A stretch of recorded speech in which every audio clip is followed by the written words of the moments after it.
You are about to experience the Skip Bayless Show, brought to you by FanDuel, America's #1 sports book. So the other night, I was talking to my brother Lil Wayne on the phone about this and that, talking sports, talking hoops. We talked Pacers for a while. Wayne thinks it just might be their time, and I'm starting to think the same thing. Then we talk Celtics, Knicks, and then Warriors, Wolves. Finally, as we were about to say goodbye and good night, I said, wait a second, what about my Thunder? And Wade said, well, they're not even part of this discussion. And I said, what do you mean? And he said, those guys are in another league. They're just something else. And Wayne chuckled that deep chuckle of his. And I say, thank you, sir. That's exactly what I've been saying all year long. My Thunder obliterated the West by 16 games, set records for margin of victory, finished #1 in defense, first in steals, first in points off turnovers, just went juggernaut on the NBA during the regular season. Just played a game with which the rest of the league was not familiar. That's why the Thunder are still favored to win it all, why they're a 10.5-point favorite at home Tuesday night's Game 5, as I mentioned before. Yet, you got me on this, of course. This series against the Nuggets is tied 2-2. And my Thunder were in grave danger, down 6 after 3 quarters Sunday at Denver, Game 4. They were in grave danger of falling down 3-1. They went down 8 early in the fourth quarter before winning that fourth quarter 29-18 and surviving that game 2-2. And I'm sure Draymond Green and Paul Pierce are still saying nobody fears the Thunder. They've been saying that all year long. So,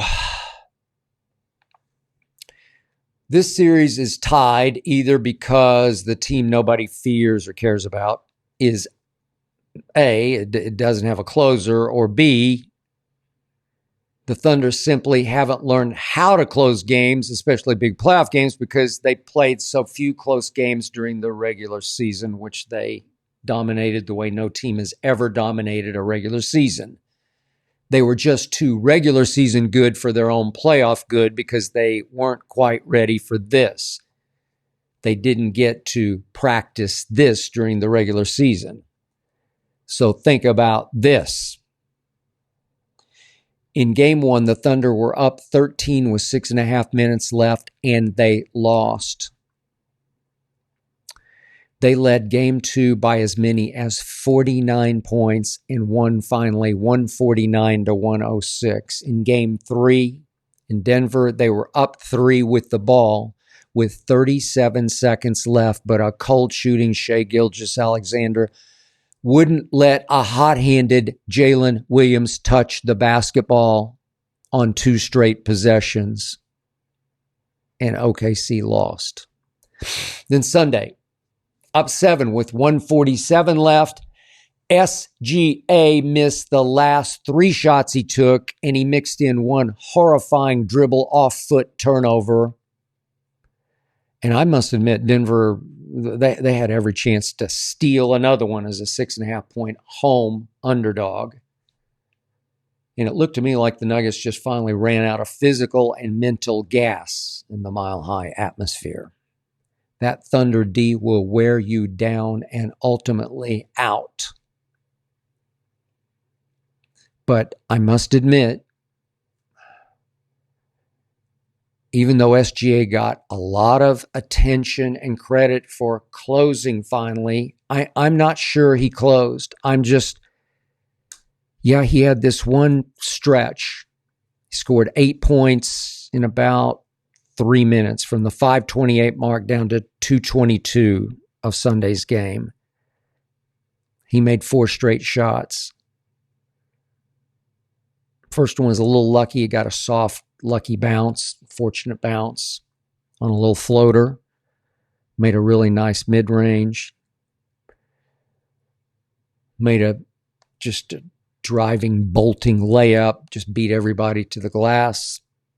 And it all started with 2 free throws that he finally made after he'd missed several free throws in the game. He made those with 5:28 left. So they do go up 7. And then I'm not sure he actually slammed the door. Denver slammed the door on their own foot. So this series has actually featured dueling least valuable players because SGA and Joker have taken turns trying to not one up, but one down each other. SGA is only 4 of 19 from 3 in these 4 games. That's 21.1%. But Joker from 3 is only 6 of 28. That's 21.4%.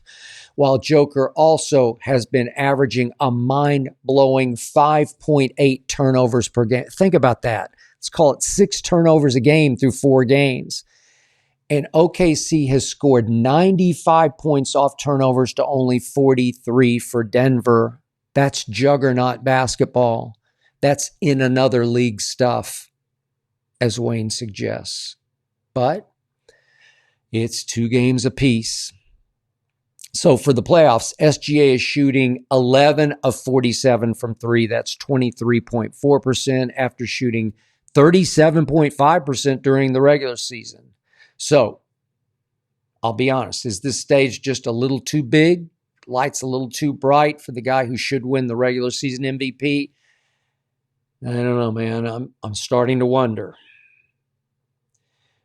What I love most about the NBA playoffs is the deeper you get, the more they reveal. If you're flawed, if you're not that guy, you will get exposed. Ultimately exposed. Happens every time. But the weirdly great thing about my Thunder is this, and you probably haven't watched them all that much, but they have a whole lot of other players capable of coming up clutch if SGA isn't that guy. J-Dub, Alex Caruso, and Chet, and Aaron Wiggins, and Cason Wallace, and Hartenstein. I could go on and on. They've all had big clutch moments during the season and even during these playoffs.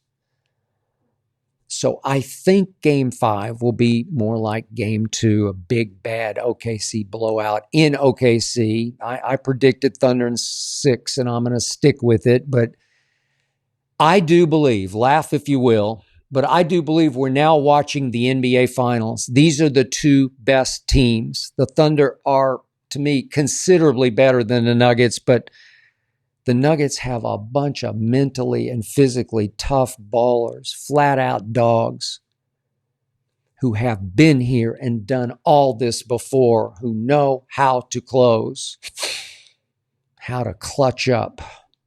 Look, if it takes 7 games, we will win it in 7 games. You know, bottom line to this discussion, what should really scare the other remaining teams is the team nobody fears still hasn't remotely played up to its potential so far in these playoffs. But it will. Book it.